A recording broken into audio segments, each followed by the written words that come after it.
Salut à tous, alors aujourd'hui on va parler de mon aventure capillaire. Je vais essayer de vous montrer en photo toutes les étapes, depuis que je suis petite jusque maintenant. Cheveux courts, cheveux longs, colorés, pas colorés, naturels, défrisés, etc. Si vous voulez voir comment j'ai attaché ce foulard, donc turban, je vous mettrai le lien juste ici. Et vous verrez aussi d'autres façons d'attacher avec d'autres modèles.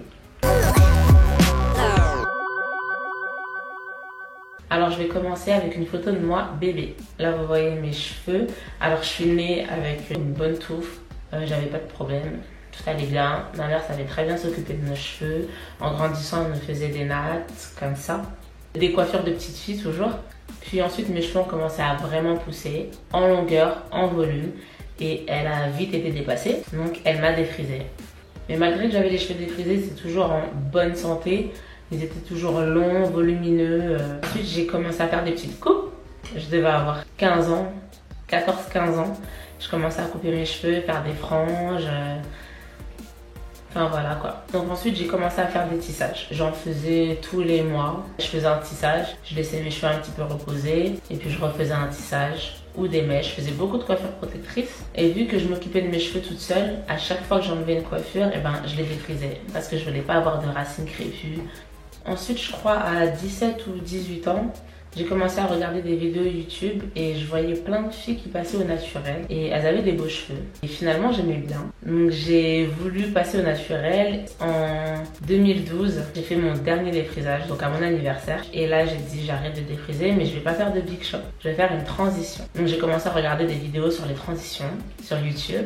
Et j'ai vu une fille qui faisait une transition, qui avait à peu près les mêmes cheveux que moi, la même texture, enfin je pensais en tout cas. Et quand je voyais ses cheveux, je me disais waouh, j'aimerais trop avoir les mêmes cheveux qu'elle. Je me suis dit je vais attendre, c'était dur, franchement c'était grave dur de pas défriser, d'avoir des racines gonflées, de pas pouvoir les plaquer. J'étais obligée de les lisser, de les tirer au sèche-cheveux pour pouvoir les plaquer. Donc là pendant la transition, j'ai coloré mes cheveux en acajou rouge. Et là ça faisait à peu près 5 mois que j'avais pas défrisé. Et quand j'ai vu mes racines, j'ai vu la matière, je me suis dit en fait ils sont pas mal tes cheveux. Donc j'ai continué comme ça. Donc là ça faisait 10 mois que j'avais pas défrisé. Et je voyais que mes cheveux ils poussaient super vite. Donc j'ai pas attendu, j'ai coupé des petites mèches pour voir ce que ça donnait. Et après là j'ai kiffé. Ils étaient pas fins, ils étaient grave épais. Et moi je voulais grave de l'épaisseur. Donc j'ai laissé pousser 2 ans. Je suis arrivée à 2 ans et là j'ai dit je coupe. Donc j'ai coupé mes cheveux en 2014 si je me trompe pas. J'ai fait comme je voyais sur YouTube. J'ai fait des vanilles, j'ai dormi avec, je les ai défaits le lendemain. Au final j'aimais bien, enfin ça faisait juste bizarre. Et j'ai coloré mes cheveux encore une fois, j'ai fait acajou. Personnellement, la coloration ça m'a jamais vraiment abîmé les cheveux. Par contre je lissais beaucoup mes cheveux, donc je lissais tout le temps pour pouvoir les plaquer, etc. Et quand je les ai lavés, ils rebouclaient plus. Ça veut dire j'avais toute ma touffe sur le côté qui bouclait. Et ma raie au milieu ou ma raie sur le côté ne bouclait plus. Jusque là, en 2017, je me suis dit qu'il fallait que je coupe mes cheveux. Donc j'ai attendu.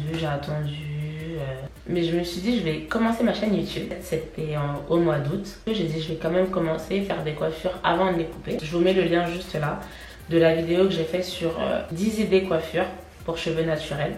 Et là dans la vidéo j'avais les cheveux tirés au sèche-cheveux, pas vraiment mais c'était tiré au sèche-cheveux, donc je me coiffais comme ça, je faisais des coiffures tout le temps.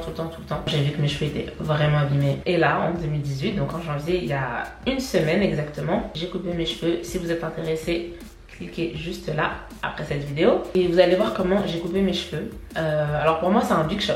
Pourquoi? Parce que c'est la première fois que je coupe beaucoup comme ça. Je vous ai dit j'avais fait une transition. Après oui c'est vrai que c'est pas un big shot, ça veut dire j'avais pas 1 cm sur la tête, mais c'est un big shot dans le sens où mes cheveux sont courts quoi. Enfin j'ai jamais eu les cheveux aussi courts. J'ai encore un petit peu 3 mèches devant qui sont un peu plus ondulées, on va dire qui étaient abîmées. Maintenant je vais prendre soin de mes cheveux, je vais mettre le minimum de chaleur possible. Donc je vais essayer de faire un update tous les mois ou tous les 2 mois pour voir comment mes cheveux poussent, comment mes cheveux évoluent. Donc j'ai un objectif, tous les 6 mois je me fixe un objectif avec mes cheveux.